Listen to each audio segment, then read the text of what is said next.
So we are here today with Sungchul Ji to have a conversation about a new methodology that he has created and developed, and which I have collaborated. And that methodology, it's aimed at creating a form of qualitative classifier for several biological and physical phenomena like EEG dynamics and cancer cells, maybe breast cancer or prostate cancer cells, and how they respond to different treatments. So basically to classify, the difference between having a cell expressing certain genetic material or co-expressing it between different genes, and finding the differences between a normal cell, an untreated cell with tumor, and a treated cell with tumor. Mm-hmm. And on the side of EEG, well, the classification would go about how brain dynamics displays itself in different modalities or cognitive states, like in meditative states or mathematical states, or watching a video, and which bands can explain better the dynamics of these distinct modalities. And so the QR codes are filters for each band in different modalities. And okay, without any more or further explanation, I rather jumping straight with Sung and let us Sung explain how he derived this methodology, and then we can have a conversation. Thank you, Joshua. That's a nice introduction. What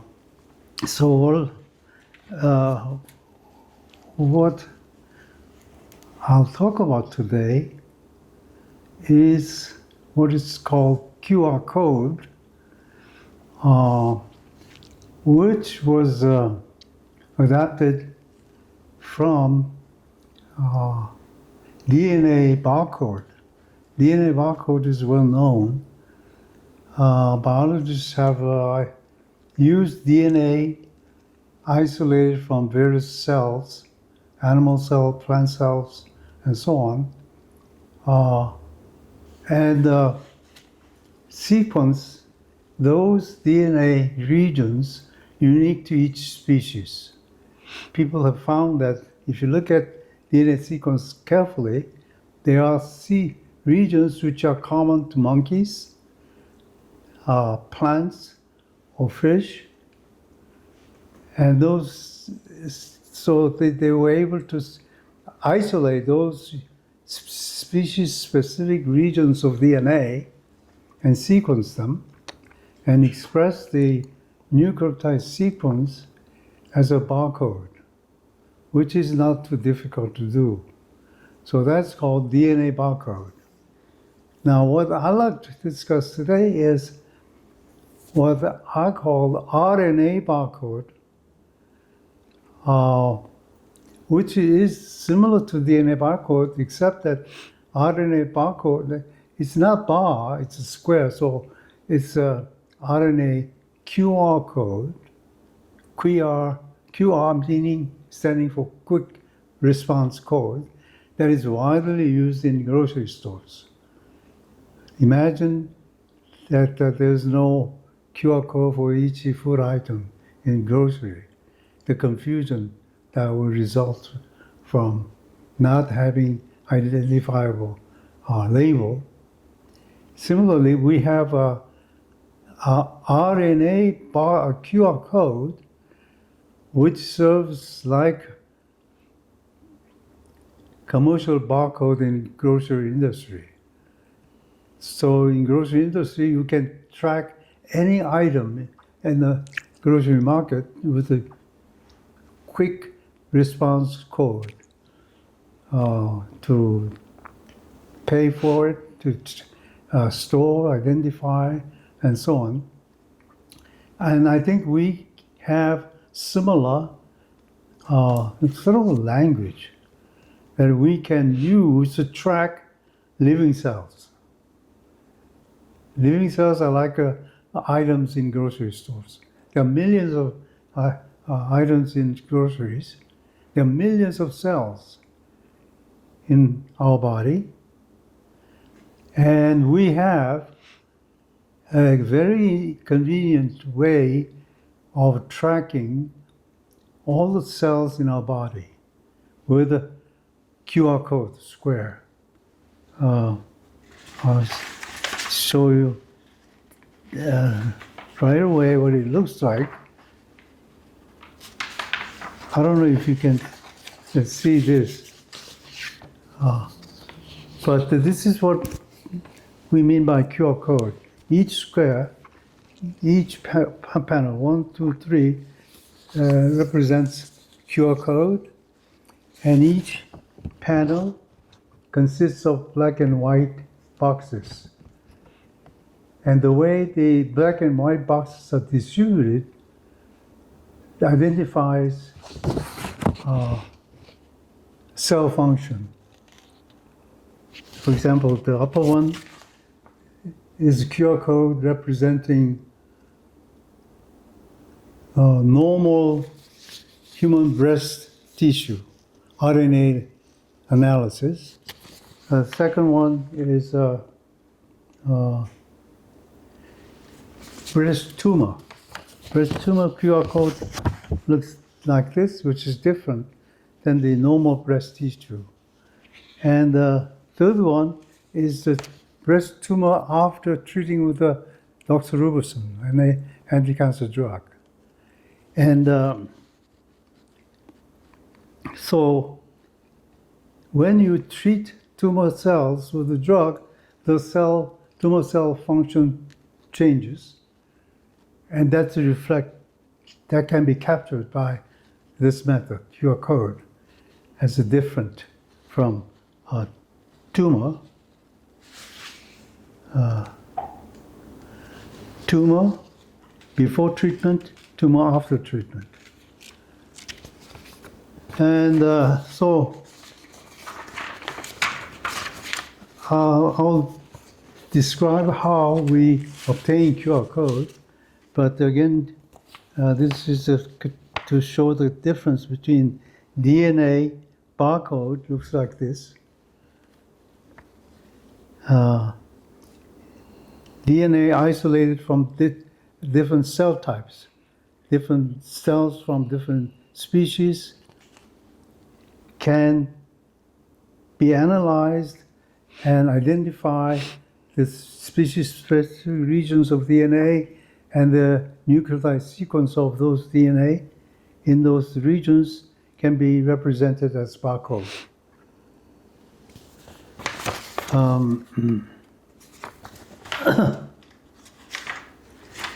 So now before I described how RNA QR code was developed and how it has been extended to EEG pattern representation, I'd like to discuss more general things, and that is, I think up to 20th century, human civilization and thoughts were highly affected by physics, especially during the 20th century. Physics dominated human mind. But I think beginning with the 21st century, biology may play a similar role that physics played in the 20th century. Biology and physics differ very simple way. Physics study atoms. And I have an electron micrograph of atoms here. Atom was predicted to exist by Democritus 2,000 to 3,000 years ago, but it was for the first time visualized by, I think, scanning electron microscope only maybe 10, 20 years ago. And this is a picture of an atom. Each sphere is an atom. A cell was first observed, I don't know, a few hundred years ago, and that is a cell. So physicists study atom, biologists study cell. And the theory of atom was established in the early parts of last century. First, a simple model of atom proposed by Bohr in his PhD thesis, I think 1913, and that later developed into quantum field theory.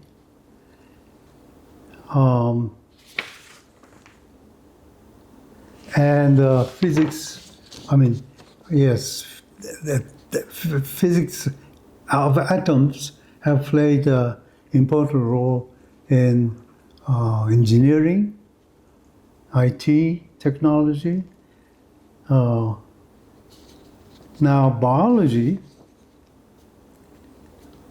biologists have known of cells, the existence of cells for more than 100 years, but they have not had any model of the cell. Whereas in physics, physicists had model in 1913, more than 100 years ago, but biologists don't have any model of the cell. Very strange. And the model that I'm shown here is probably the first model of this living cell ever proposed. And this was proposed in a meeting held in India, Bhopal, India, in 1983 or 85. And this model is based on the principle of self-organization. And chemists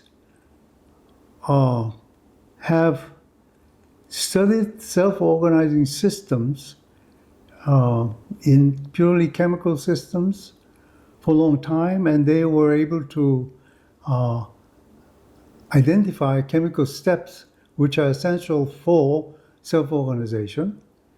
And that model is called the Brusselator, because the model was developed by Prigogine and his students at in Free University of Brussels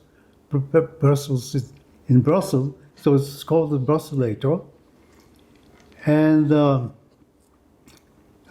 following that example, I call this model of the cell Bhopalator, because it was proposed in Bhopal.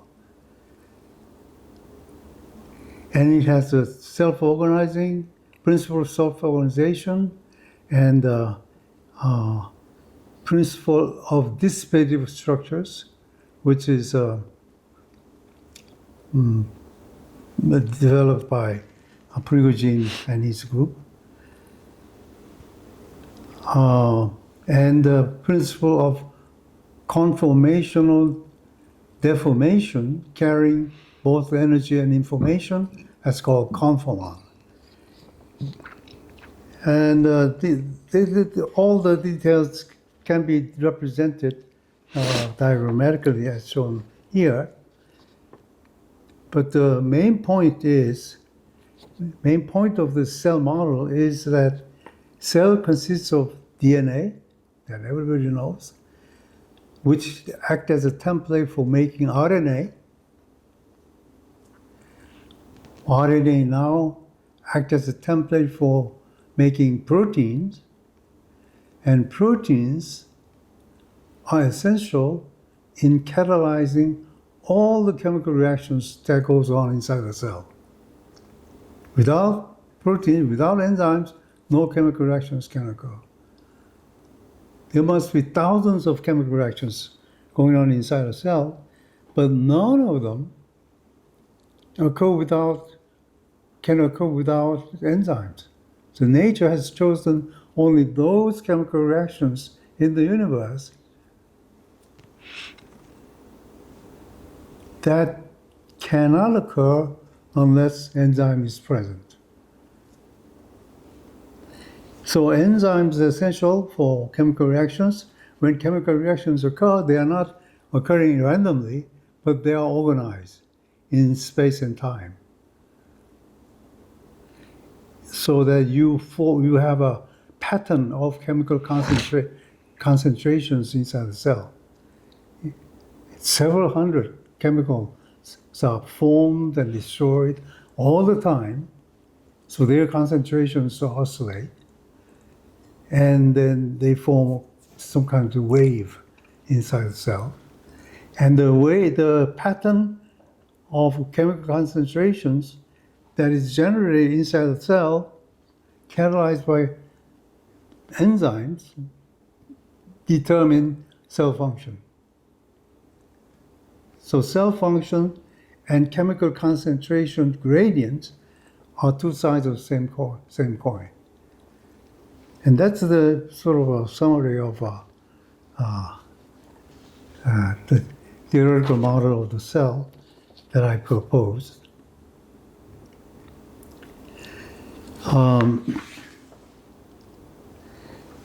So if I were to summarize in one word the theory of the operator, theory of cell, just like physicists have theory of the atom in quantum field theory, for example, the theory of the living cell that now exists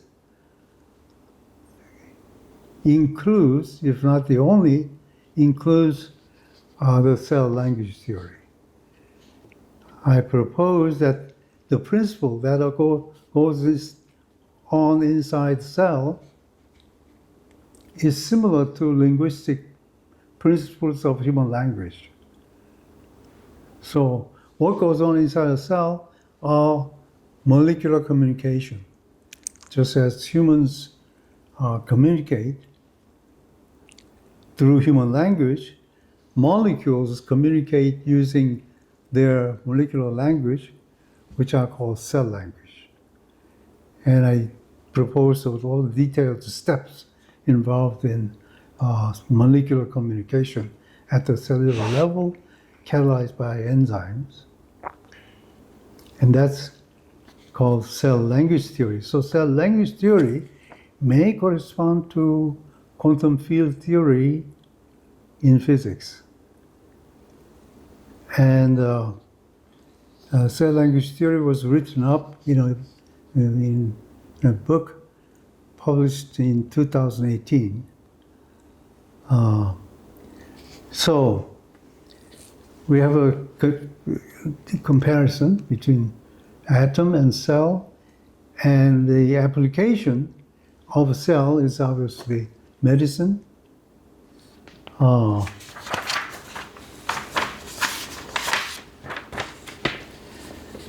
Just as the application of atom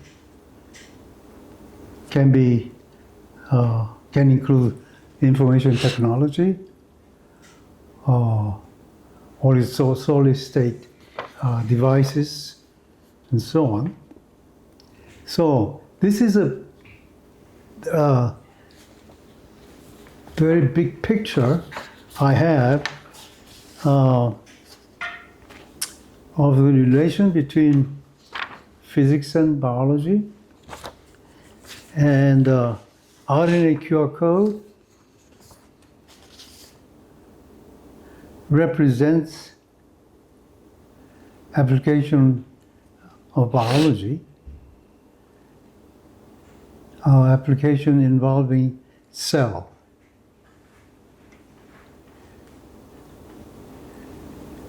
most physics and engineering applications ultimately boils down to atom. Similarly, I think most applications, when studied deeply, will come down to studying the cell properties. So in order to understand RNA QR code, therefore, I think it's essential for people to understand how cells work, how cells are organized. It's like physicists or engineers trying to develop solid-state device or IT devices ultimately may have to go down to atomic level, subatomic level, and associated theories. So cell is essential, cell model is essential to understand RNA QR code and its extension to EEG QR code. And according to cell language theory, if you look at the chemical reactions going on inside the cell, they are organized at least at 3 distinct levels. Just as human language are organized in 3 distinct levels: word, sentence, and algorithm or syllogism.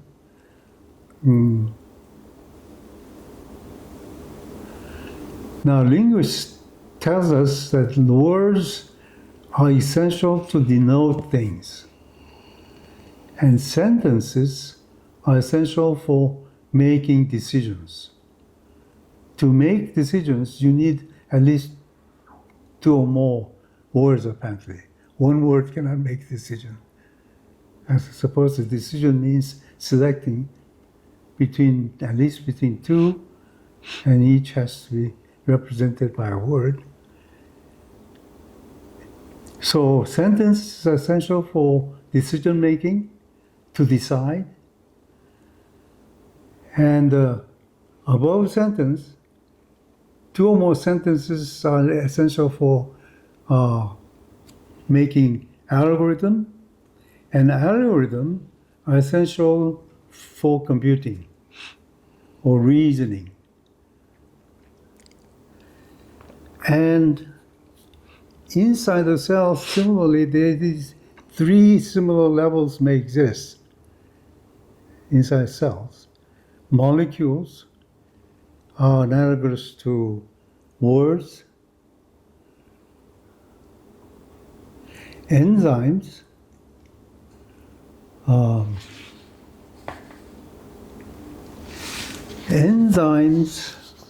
enzyme is a molecule. So that's analogous to words. 2 or more enzymes working together is called metabolic pathways by a biologist. To break down, say, glucose that we ingest into lactic acid, and lactic acid further down to carbon dioxide and water to produce ATP, you need more than 2 enzymes to do this. You need actually about 12 different enzymes working together to break down glucose to carbon dioxide and water in our body, to fuel our body. And these groups of enzyme metabolic pathways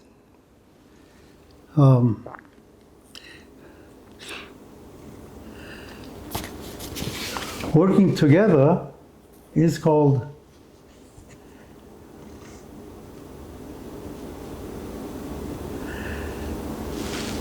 so enzymes are words. 2 or more enzymes working together is a metabolic pathway.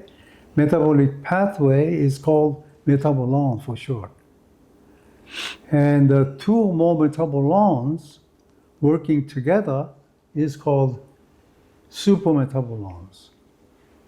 And supermetabolons are akin to algorithms, according to cell language theory. And metabolons are akin to sentences. So metabolons are needed to make decision, and two or more metabolons working together are necessary for cells to compute.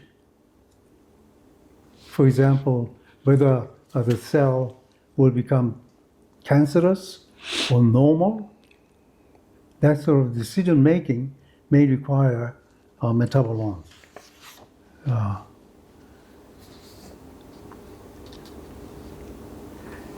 Now, the QR code happens to reflect the most complex system of cell metabolism, supermetabolons. When you look at cancer cells, for example, you can tell whether the cancer cell is metabolizing glucose or not by measuring product of glucose metabolism. And that's easy to do. You just measure, there are many tests for glucose. But whether a cell is cancerous or normal, which involves more than two or more metabolons working together for cells to become tumorous or normal, there's no experimental method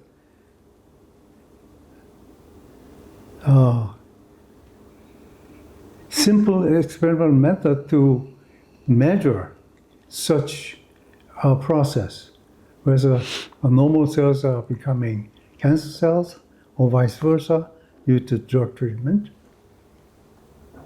And that property of cells, the algorithmic properties of cells, can be captured by RNA QR code. The decision, the metabolic decision, whether cell is catalyzing, consuming glucose or not, can be easily measured by bioanalytic methodology, as I mentioned, but there's no easy way to monitor whether the cell is becoming cancerous or normal, because cell is just too complicated. And everything is so dynamic, you cannot isolate anything.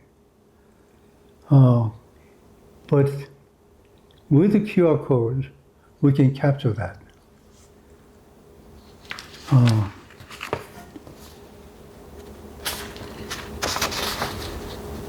So there is I think, fairly rigorous theoretical basis for claiming that QR code, RNA QR code, are biomarkers for cell functions. There are many biomarkers meaning effect of biological process. Biomarkers are molecules. It's easy to detect. But if biomarkers are supermolecules, in a way,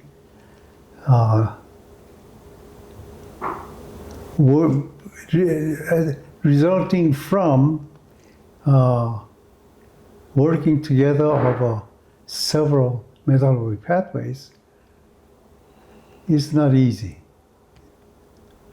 And so That is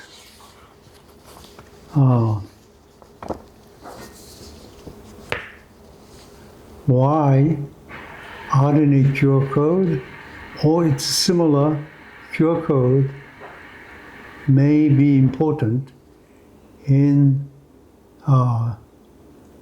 biomedical sciences.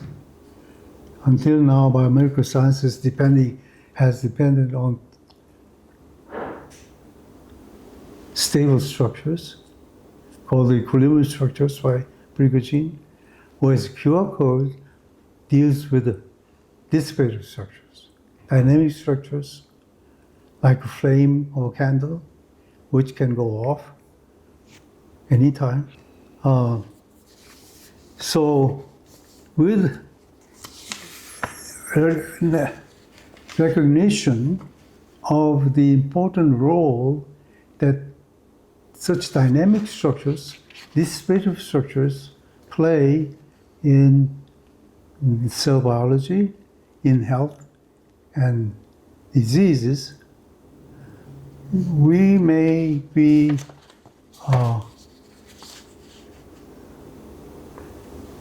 seeing a new era in medicine, and QR code can help navigate that era. Yeah. So let me then discuss how QR code is measured and how it can be applied to other areas of biomedical sciences, especially EEG. Before you do that, Yes. Song, let me tell the viewers Okay. what it means for a systems thinker or systems theory person, systems engineer and applied mathematician to understand the complex systems you have just described and model that to obtain what you have come to call the QR codes. So I just want to give a brief picture to the viewers that when I work with Song, he gathers information from databases about how the gene code, let's say around 30,000 genes, behave when these genes are associated with a tumor cell or a normal cell or a treated cell. And so, of course, of these 30,000 genes, sometimes Song tells me we just have to filter many of them and get a database of 8,000 genes, more or less. And those 8,000 genes are part of what he's called metabolomes or metabolic pathways. They work together. So we classify all these 8,000 genes of the genetic code, big list, into metabolomes. Metabolome 1, metabolome 2, metabolome 3, and so on, okay? And so now the question is, well, why are we classifying that? I say to some, how are we gonna find distinctions between, how they express together independently or co-express, the genes in each metabolome, depending on whether the cells are normal, treated, or untreated tumor cells. And so he comes to explain me, this complexity. People have to stay maybe, we've been in this about a year, trying to understand this system myself, to be able to model these things. And then Song says to me, well, okay, so these are the genes, and this is how I intend to find some relationships between the genes in each metabolome. And once we get the metabolomes analyzed, then we can put them all together in what he has called a QR code. And so what are these metabolomes, telling me as a systems engineer and an applied mathematician is, well, a group of elements of the cell, in nature, that can tell us something about how the system, meaning the cell, is performing, and how descriptive those functions and performances are of a healthy cell or a diseased cell. So basically, is the system healthy or is the system unhealthy? And if it's healthy, how we can treat it to turn it back to be, if it's unhealthy, how can we treat it to turn it back to be healthy? All right? And so the QR codes, which are a way of classifying somehow this complex phenomenon that characterize a healthy cell from a tumor cell, treated or untreated, are very useful, okay, to actually understand as a concept.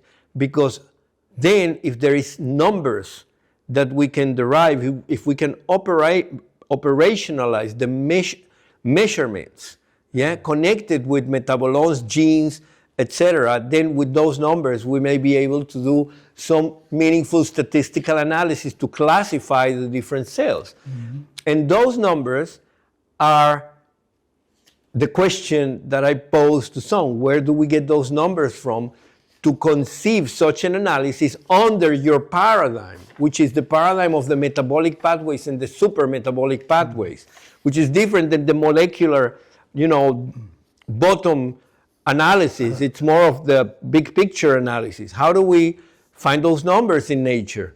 And he says, well, I have an idea. We can actually derive them from mRNA analysis, which is derived from microarrays produced by different labs.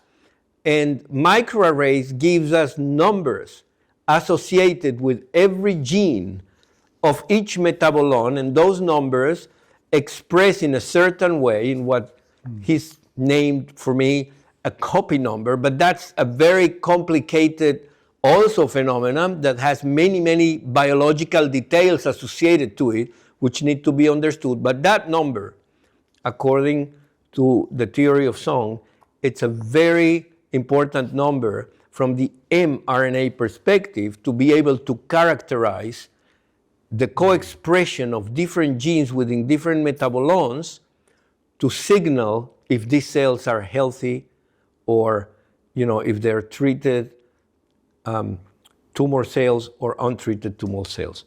And after he continues what he's going to explain now, we will change the perspective, because he said general methodology, to the brain dynamics, neuronal brain dynamics, to see certain analogies that can be established, and perhaps his methodology be used also in the analysis of brain function, and where brain function is described by oscillations in different bands, provided that the oscillations are triggered by different stimulus or brain states, where the equivalent of a metabolome can be maybe a region of the brain, and the different neurons can be the equivalent of, or the different electrodes where we measured on the scalp, which is a population of neurons, can be the equivalent of the expression of a gene, and how these genes co-express is equivalent on how these neurons interact, or this neural population co-express or synchronize and so on. But I'm not going to get into that yet. I'm just going to let Sung continue with his explanation, which is very interesting. Yeah. And I will ask the readers to pay attention, because it's a complex subject, and he takes a lot of time with a lot of patience to describe that to us in a very beautiful way. So, okay, Sung. What Joshua is referring to is that we have to distinguish between methodology and the number. The number is essential. All our theorizing is based on numbers. We cannot theorize. But the number, generating number, is totally different story. The technique of measuring RNA levels from isolated cells is very complicated, highly sophisticated. It takes years to understand the details of the methodology.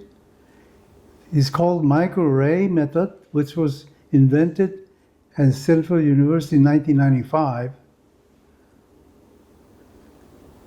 Since then, almost 30 years since then, this microarray technology has not produced any revolutionary discoveries as originally anticipated. Originally, it was beautiful. The microarray data can be represented in a beautiful manner, heat maps and so on, colorful. So many people thought that this technique will revolutionize medicine. And a lot of venture capitalists built companies in the hundreds of probably, but they all closed down after 10 years. And since then, microarray technology has survived, and it has served some useful functions. So it has survived. But as Joshua indicates, because of the high noise level in the numerical data, we have to be very careful in concluding any clinical results. We can get misled by the data, although the methodology could be sound.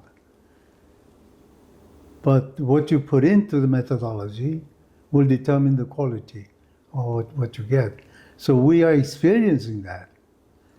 I've hired biomathematician last couple of months at $50 per hour, and she produced results which I originally thought was reliable.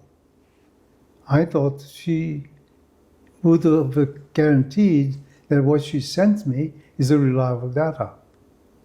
But what Joshua found, that there's a lot of noise, and it's mismatch and junk, practically. And Joshua and Carly and Carl spent days cleaning up the data to see what the real data look like. And I think Joshua succeeded there.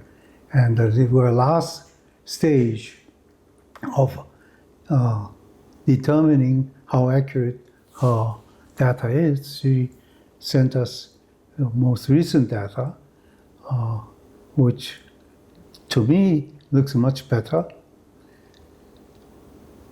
But interestingly enough, the results of applying QR methodology to her earlier data looks similar to the results obtained when we put in her purified data or Joshua's cleaning up data to the same methodology. We get similar results. This is something we have to, interesting thing we have to explore. For example, we can calculate what is known as a restoration index of anti-cancer agent. You see, when, for example, Dr. Roberson, the anti-breast cancer agent, is given to tumor tissue, previously suppressed genes are re-expressed. In other words, when tumor occurs, a lot of genes are suppressed. They are not expressed at all. But when you give a drug to a tumor, suppressed genes come back up to normal, almost normal level. So we can calculate restoration index as the percentage of suppressed genes being restored. And when you calculate this number based on old data, Malki's old data, polluted data, the restoration index was 69%. With her new data, it's 49%. It's similar. And there may be reason why this happens, but we'll discuss. Yeah, I think, okay, so it may be that the clean data coincidentally coincides with the original raw data, let's call it like that. Yeah. But also it can be that what we think it's a better set of clean data, it's still noisy and bad data, and that's why it coincides. So of course, Song and I, spend hours to try to, understand how to really make sure that the data is correct, because as he pointed out, what's the point of applying a methodology, which we know it works because we've tested the methodology with brain data, we've tested the methodology, in different ways, and the methodology is fine. It may be able to be improved and put more user-friendly if other people are going to use it in the future, but the baseline methodology is fine. The real problem here is how to obtain clean data and be sure about that. And so Sung and I are exploring maybe, hiring a lab, one in the West Coast and one in the East Coast of the United States to make but that's a very costly process. So we have to understand how are we going to proceed. And these are, the challenges we're facing at the moment. Yeah. How do we proceed on doing that? Yes. So there's a lot to learn. Mm-hmm. This is only beginning. Exactly. And as we work more, we may discover some new things. So now, I think I will show one more thing. And just while he searches, I think it's important that we discuss that, because the main object of today, or the main purpose of today, is to show you the methodology, okay? Yes. So we've put already the warning. Data, clean data and good data is important, even though the methodology we think will work really well. Yeah. So RNA QR code was developed based on RNA data. Typically, RNA data consists of a table of numbers. The first column would be all the genes measured. Or gene will catalyze formation of messenger RNA. So associated with each gene, you have an RNA level in different samples. So you have a gene on the first column, and the metabolic pathways to which genes belong is the second column. And third column would be column of numbers, each number reflecting the RNA level catalyzed, encoded by a gene.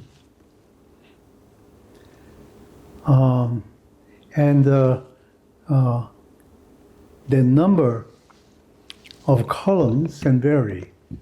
Initially, I only had 5 columns of numbers to work with. But with the Balkis aid, we extended that to 50 genes, 50 columns. So 5 to 50 columns. But Joshua found that of the 50 columns, quite a few has to be discarded because of either artifact or noise. Artifact from microarray measurement, probably. You see, microarray is a 2 by 2 glass slice divided into 10,000 squares, and each square a gene is attached. And unless you keep it very clean, a little dust can land on one of the square, 10,000 squares, and mess up the whole thing. And something like this may have happened in the Balkis original data, although there's no proof. So, well, let us say also important that what Song calls Balkis data is actually really a data obtained from a database, public database, published by a group of researchers or lab. And so that means that not all public databases that we have access to might actually be reliable. And that's why we are aiming at asking a lab under very specific circumstances to produce an analysis of the kind of quality we would like. yes, we have to work with a reliable laboratory.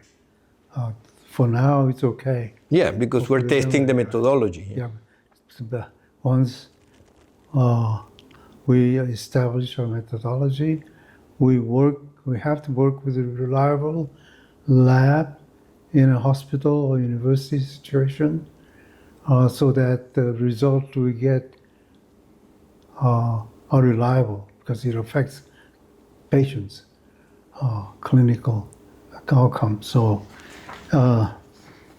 now, so as I was saying, the RNA QR code can be extended to any cell system, as long as the cell produces numbers. Our breast cells produce numbers, or in the 50 columns of numbers. Okay? So if EEG can similarly produce table of numbers with the first column comparable to gene, second column comparable to metabolic pathways, and third column is numbers, we can apply our method to EEG data. And that's what we've done. We have, Robert Cosmo have already done QR code actually on EEG data. Their result is much more complicated, dynamic, and complex, but we can apply our method to only capture certain parts of Joshua and Cosmo's data, and got a result something like this. This is a QR code of 3 participants, participant A, B, C, in 3 modes: meditation, open eye, and mad mind. As you can see, participant A, when meditating, all the QR codes are black, meaning all the brain regions have a low frequency or oscillation. And when eyes open, some brain regions are becoming more active, higher frequency, generating higher frequency. And when math problem is being solved, it's go back to almost like meditative state. And as you can see, in one person, this QR code generated by the same method applied as RNA QR code in principle can capture the neuronal brain cell states. So this QR code visualizes neuronal cell function in a way, or brain function, meditative state, open eye state, mad mind state. Whole brain function can be visualized easily in this QR code, which is only part of what Joshua and Cosmo have already published in a more detailed analysis of each data. So there's nothing new in this sense. QR code does not discover anything new in this case. It only provides a simpler way of representing part of the discovery that they've made. And this is only one way, but we can generate QR code like this if you change the frequency band. If this is an alpha band, Yeah. if you go to Well, I would like to add that it's not just that it's a very simple way of describing that, which is very educational in a way. We can explain the brain in a much simpler manner than using brain movies, which we do. But it's also a very good methodology to be able to study the brain under different conditions, band by band. Because as we know, every band tells a story. Mm-hmm. So we want to know how different the brain dynamics is in different conditions in alpha band, for example, at between 8 and 10 hertz, or between 25 and 30 hertz. And so there might be some distinctions in some bands between the different modalities, which are different in different bands. And that will give us way more information and more insight to understand what kind of statistical analysis, complex statistical analysis, we should carry on before doing that, because simply we can discard bands which by visual inspection would not appear to be very relevant. So it's a very interesting way of saving times, of learning about brain dynamics and saving times and unnecessary time and effort by analyzing the brain in its totality, when we could focus on certain bands only. So when we understand it band by band with the QR codes, then that may give us a lot of more insight into how to proceed in the analysis of certain experimental setups in brain dynamics. Yes.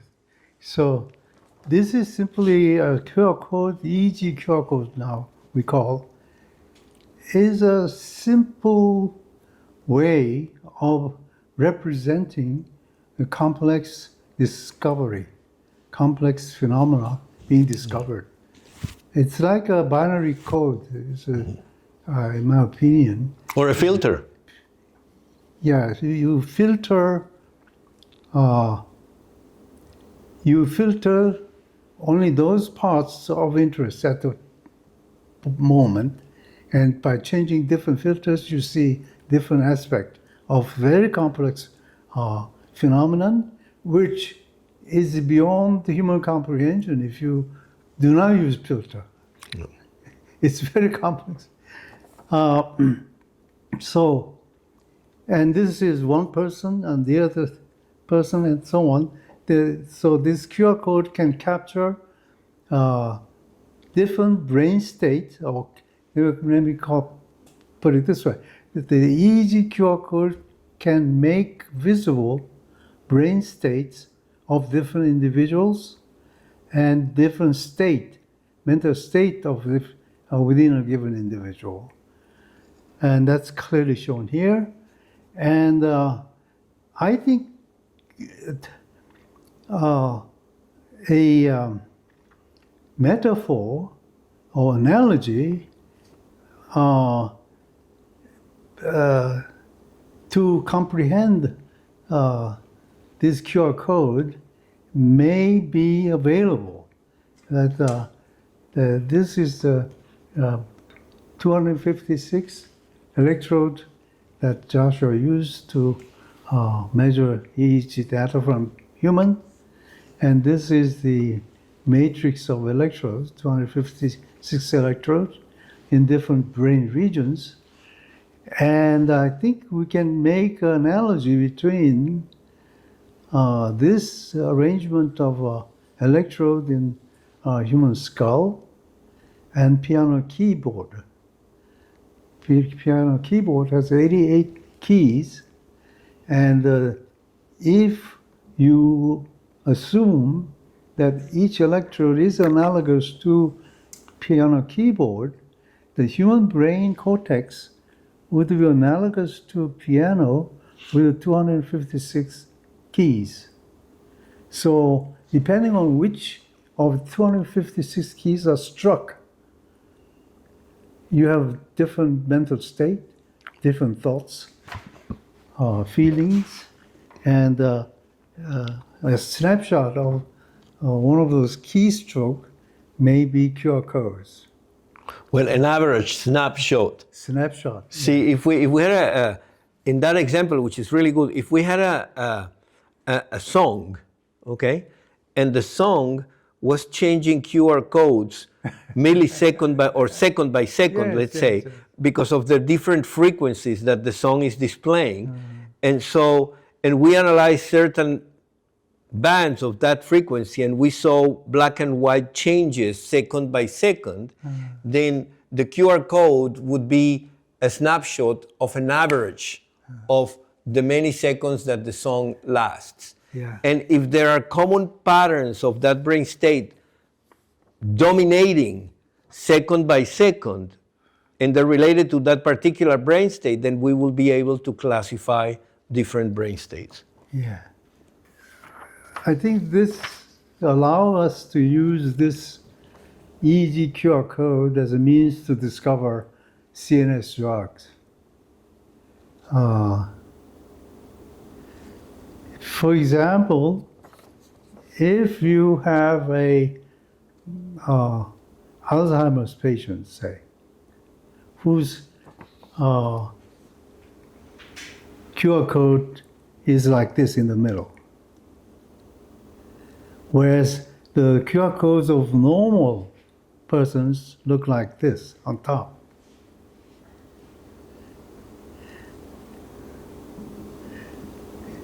If you measure QR codes of, say, hundreds of patients, on average, QR code looks like this, and average Alzheimer's patient QR codes look like this. Then, if you give possible Alzheimer's, anti-Alzheimer's medicine, whether it's a pharmaceutical drug or natural products or what have you, or even meditation, if QR code becomes like close to this, there's a change from transition, then that would be a possible anti-Alzheimer's drug. It's very simple. Yeah. And that's one way to use this for clinical purpose. Yeah. So what if now, unless you have something else that you want to add? No, this is all for now. So, okay, so I will just give you a brief description of the methodology, and there will be some slides shown as I'm talking. But basically, I want you to imagine for a moment, in the case of brain data, that you're measuring a signal with an electrode, with a little thing that it's attached to the scalp, and you're measuring that signal for, let's say, a period of 3 minutes, which would be equivalent to 180 seconds. And you have this electrode here, where one electrode wouldn't tell you much of what's going on in the brain. So you maybe need another electrode here and another electrode here, and so on. So you place as many electrodes as you think are going to allow you to capture the kind of study you want to carry on. And let's say you put, as a broad spectrum study that you want to do, you put 256 electrodes very close to each other, which allow you to capture 256 signals millisecond by millisecond for 3 minutes. So that means that every millisecond, if you turn these numbers that you're getting in millivolts or microvolts, if you turn them into a matrix, meaning a square like that, where you represent each electrode in that square, So millisecond by millisecond, you will have a millivolts or microvolts number per square in that matrix coming from each electrode or derived from each electrode.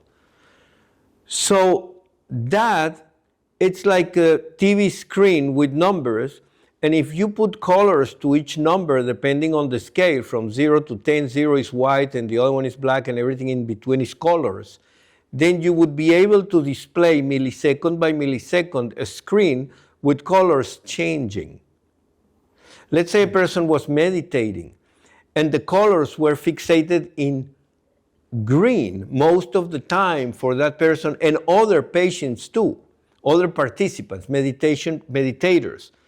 Then if green represented the number associated to the dominant frequency of the alpha band, of a band of the brain, if that was the color, then you'll be able to qualitatively tell that this person is most of the time, millisecond by millisecond, in green in most of certain areas. In some other areas, they still change color, meaning frequency, but most of the time they are in this alpha or green color frequency, which is a means to distinguish the brain. And if you did the same for another set of brain states, like for example, people performing mathematical operations or arithmetic operations, and you got different colors, then the question is, what's the average of all these in different modalities? So now you have a certain color contour, which is very green for many areas in, let's say, meditation, and around those areas there are some other colors which are, closer to the numbers of other bands. But in the other plot, you had with arithmetic operations a very distinct color pattern. Then you've classified the states, at least qualitatively. Now the rest is to do a proper, robust statistical analysis. But this is a very powerful qualitative way. We've called it the art of encephalography in our papers, which it's what Sung was referring to, this study that I did with Robert, a set of them. We already have published peer-reviewed papers on different journals and conferences about that, which we're displaying or will display in the, together with this video. But the point is, we've called that the art of encephalography via brain dynamics movies. And we published one of these papers on how to create these movies with Walter Freeman when he was alive, who was a luminary on systems neuroscience in Berkeley, and our dear friend and collaborator of Robert and I. And so what is the notion of this story is, well, okay, so we can do data analysis with many different statistical methods and try to classify a wine, for example, from a certain year in a certain place in the world, from another wine, from another place in the world, another year. And maybe statistical algorithms or artificial intelligence algorithms or eventually will classify properly. But we still use these human beings, which are experts, wine connoisseurs, or wine people who know how to taste wines. And they can tell you with incredible precision what year and what part of the world that wine was and which kind of season or whatever, the characteristics of that wine by just tasting with their own mouth and tongue a sample of that wine and the smell. And so that means that we don't really need the computer to do the analysis of which wine is from where if we have really good connoisseurs of the taste, the sensory inputs via the different sensory modalities, the color of the wine, etc., of a connoisseur, because the brain neural networks biological neural networks are able to do that job. Well, in the same way, if we watch many, many, many movies of the brain data in many modalities, and analogous to how a connoisseur has tested many, many, many, many samples of wine to be able to develop these sensitivities, well, as encephalographers, we may be able, via the art of encephalography, which is the art of tasting wines in a way, but in terms of brain data, be able to actually classify brain data by just watching movies. And you put me a movie and I'll tell you, oh, that's a meditative state. Because I've seen thousands of movies in different states, including meditation, that are coming from brain data. And now if we add to that QR codes, yeah, then the QR codes are like the seal, like the filtered codes of the movies. You see, in different bands. And so if we have a display of 7 QR codes in different bands, and we have connoisseurs of QR codes, people who know what to tell, they will look at the QR codes and tell you, oh, this is more likely this kind of band. So that means, or this kind of brain state. So that means that they will, if people train themselves with them, they will save a lot of money and miss or carrying unnecessary analysis, which could be done with people who are experts in telling what state is that state. And of course, that can be also backed up with robust statistical analysis. And then you have now a very robust qualitative test with a very robust quantitative state test, and that put together gives a better diagnostic via signs and symptoms of a certain brain condition or cell condition, cancer, tumor, or whatever the system we're exploring, biological system we're exploring, ought to be. Someone was saying that, we have the genes and then we put which metabolome the gene it's associated with. Let's say gene 1, gene 2, and gene 3 and gene 4 are in the metabolome number 1, and the other genes are in metabolome number 5, and so on. We have a number, which is the copy number or the mRNA level number, which is a complicated number, as he has explained, to obtain in a very reliable way.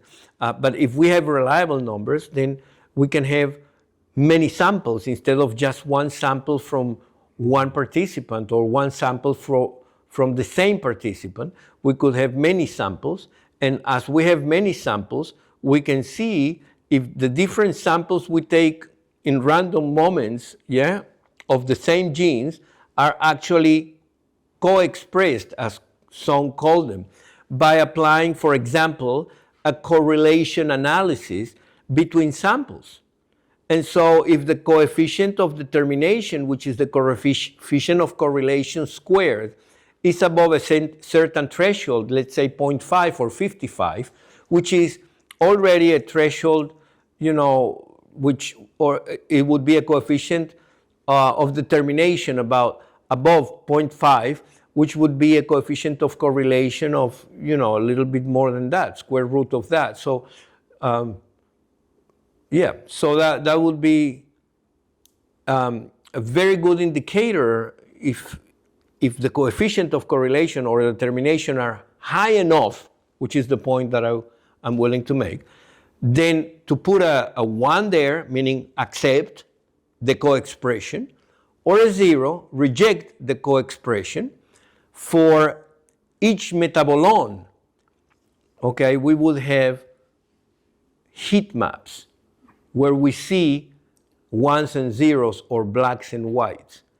And if on top of that you put a very astringent condition, which is that we will only accept that this metabolome is actually co-expressed if all the genes of all the in all the samples in a particular metabolome co-express, meaning are above that threshold, all of them. That's a really strong condition. We would say this metabolome is co-expressed. And that would appear in a QR code landscape or boxes as one black box.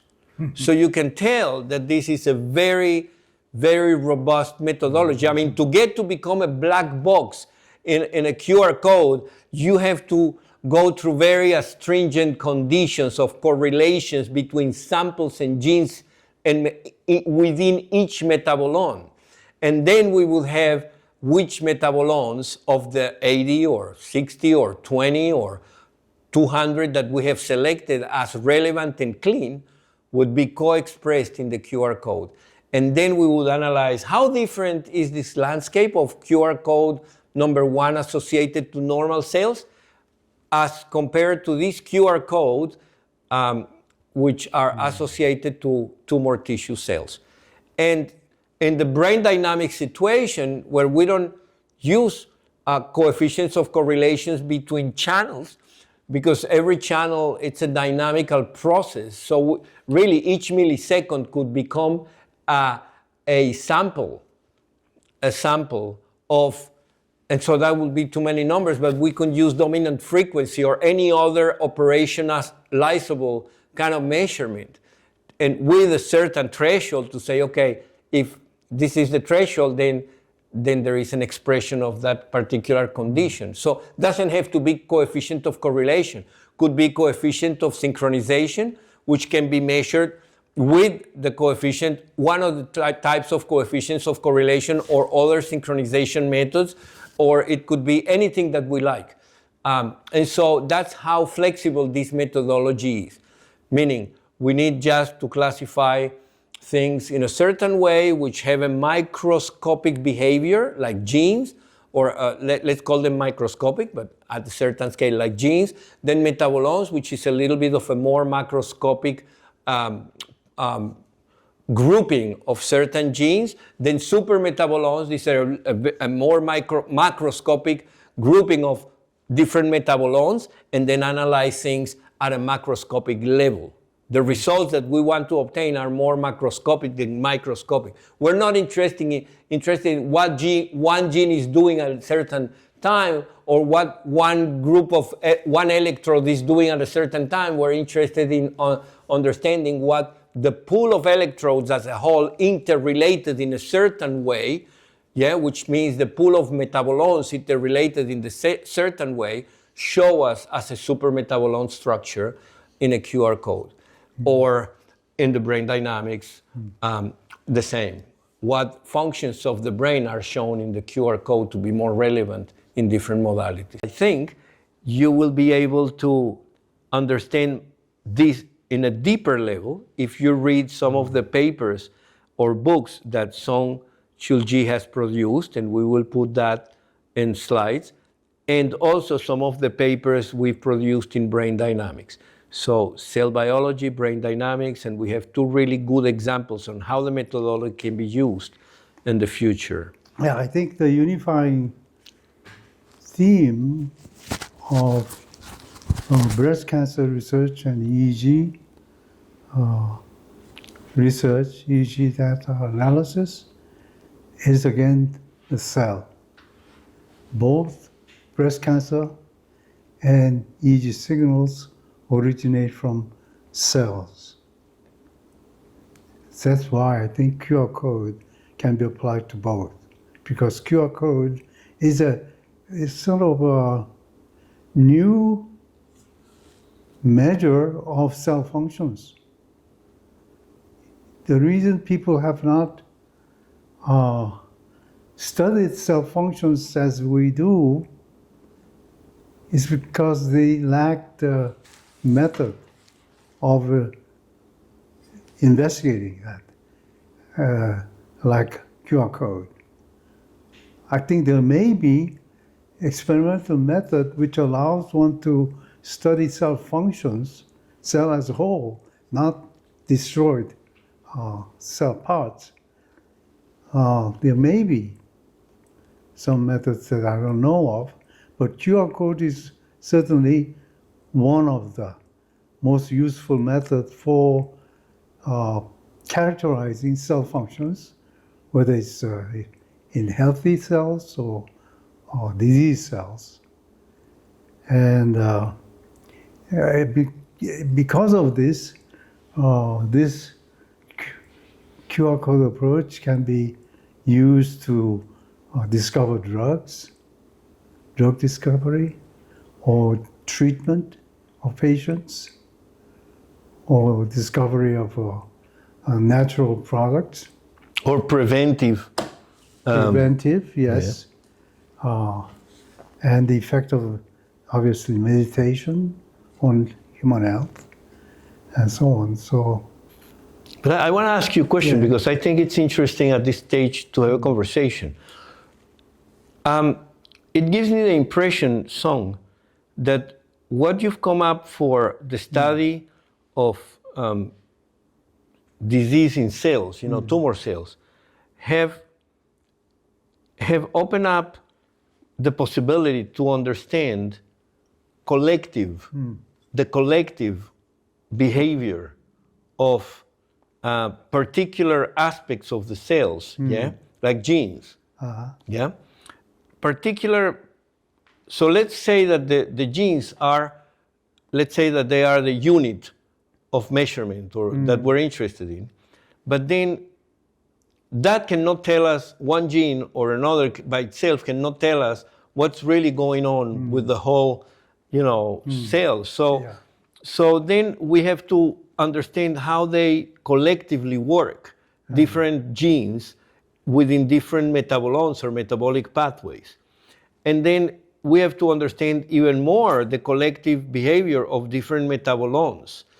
And so what I think and same with the brain, one neuron cannot tell you, which kind of brain state you are, but neural populations, like neuropeels or other form of groupings, can tell you what's going on within the population, so the dynamics of a collective, But more importantly, the dynamics of different collectives of neurons or neuropeels within a brain area can tell you what's going on with that brain area. But more importantly, the collective between certain brain areas in relationship to other brain areas can actually speak more loud about the state in which you are. So really, in both cases, we're talking about the behavior of the cell, but we take it to the highest level possible, which is the behavior of collectives or collective elements of the cell. And that collective behavior being a holistic approach to understand brain dynamics. What do you think about that? I think that's an important point. This is why at the cell, human language is a good model. Human language is structured 3 levels, as I said: word, sentence, algorithm. And these 3 levels can be found in biological systems at different scales. At the molecular scale, word would be molecules, sentence would be metabolomes, and the algorithm would be supermetabolomes. Whereas at the brain level, the word may be analogous to brain regions in certain sense, and the sentence would be several brain regions co-expressed or synchronized at a given point, and algorithm would be a system of such local regions, super regions maybe. So that'll be a whole different structure, because each brain region involves millions of cells probably, but they can still act as a first structure, second structure, and third structure.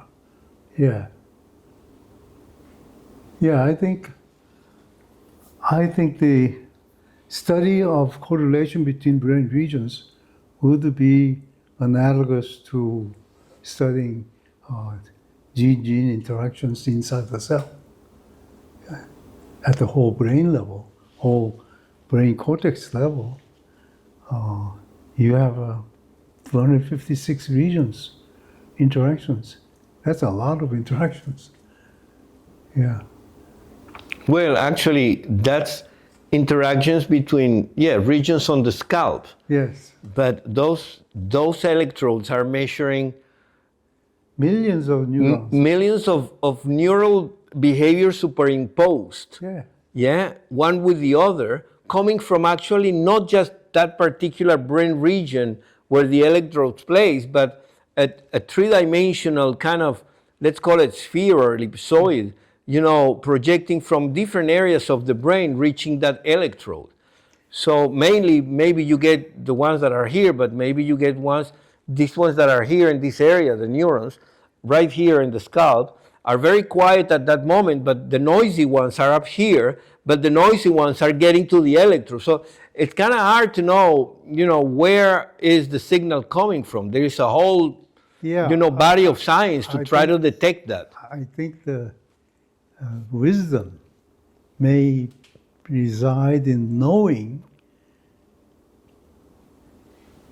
that reality consists of knowable and unknowable.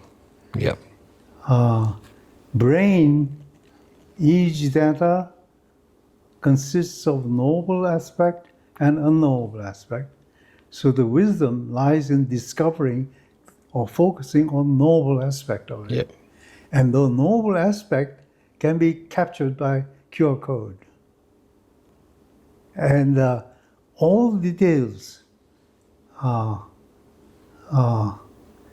below electrode level, below cortical columns of neuropil or neurons and so on, that's unknowable in my opinion. Yeah. So stay away from it. I would concur with that. Yeah. That measuring single neurons will never tell you how the brain works. Even though those studies are important to understand how the neuron works, what's an action potential and all that. Yes. But the language of the brain cannot be derived by analyzing billions of neurons, at the single level, dynamically interacting with each other. So, because the brain is not a computer, basically that's the conclusion that we're reaching. The brain is a very complex organism. It's not a computer that you can map with zeros and ones represented by action potentials. This is what the neuron doctrine would propose, and some of the artificial neural networks community would have dreamed of. But this is something that both Sungchul Ji and Walter Freeman and Robert Cosma, myself and others would agree, the brain, it's not a computer and it cannot be known at that level. The brain has kept locked the mysteries of its function. And what we foresee is that this will continue to be so for a long time, if not forever. Yeah. I think brain is unknowable at the neuronal level. Yeah. Maybe that's what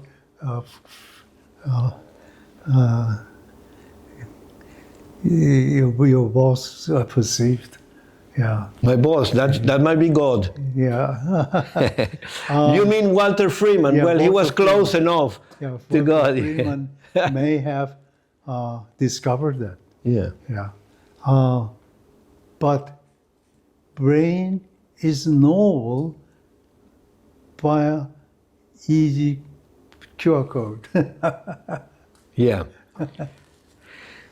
The knowable part of the brain, the knowable part of the brain can be, researched at the moment via brain dynamics movies and QR codes and statistical analysis.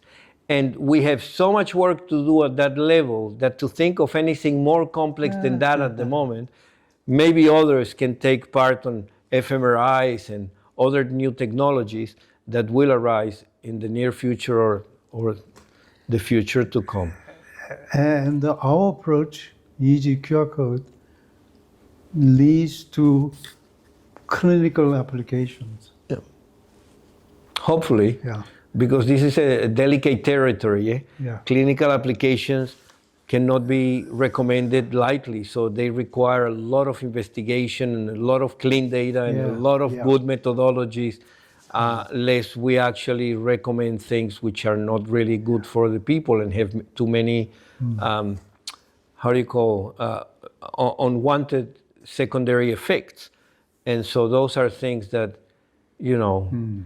of course, any model that we have of reality is limited, and those are the risks of applying statistical analysis and developing new alternative treatments or drugs or to deal with disease. But if we have clean data and robust methodologies and good impressions of what's going there, we may be able to help improve the way we assess which drug is better for which person and so on.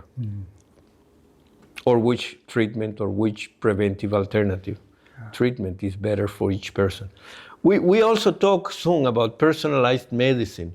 I think it would be good, you share a little bit about personalized medicine, which is basically that an average T-shirt of all the population of Miami would probably fit very few of the people of Miami. I mean, it would fit a region of the curve of the size of Miami, but not all the people. So personalized medicine is a little bit like that. We look at each person and what is good for each person. So in that sense, maybe you can tell us a little bit about how QR codes can help. We did not discuss the application of QR code to personalized medicine, but it can be readily applied to personalized medicine in the sense that we can determine from the QR code of a given patient. Once we get the RNA measures from a given patient, we have a QR code. So we know genetic properties of the person, and we can discover those drugs that will be best fit to treat a given patient using QR code approach. Or repurpose drugs that were discarded. That's another application. Yeah. That's another application. But personalized medicine, personalized drug treatment is possible using QR code. So that if there's say breast cancer patients, and if there are, say, 10 different FDA-approved drugs out there for breast cancer, which of these 10 may be best for a given patient can be determined using QR code approach. And the drug repurposing is another application. If doxorubicin is a good anti-breast cancer drug, then we know what the QR code look like of doxorubicin. So we look for any FDA-approved drug which acts like doxorubicin in producing QR code similar to doxorubicin. So it's an easy way to apply QR code to repurpose drugs. So it can be used in 4 ways. Therefore, discovering new, novel, artificial drugs, or discovering naturally compounds which mimics approved drugs, FDA-approved drugs, or personalized medicine, or repurposing. There are 4 ways to apply QR code as far as the drug is concerned, but there will be other applications, non-drug related areas of medicine.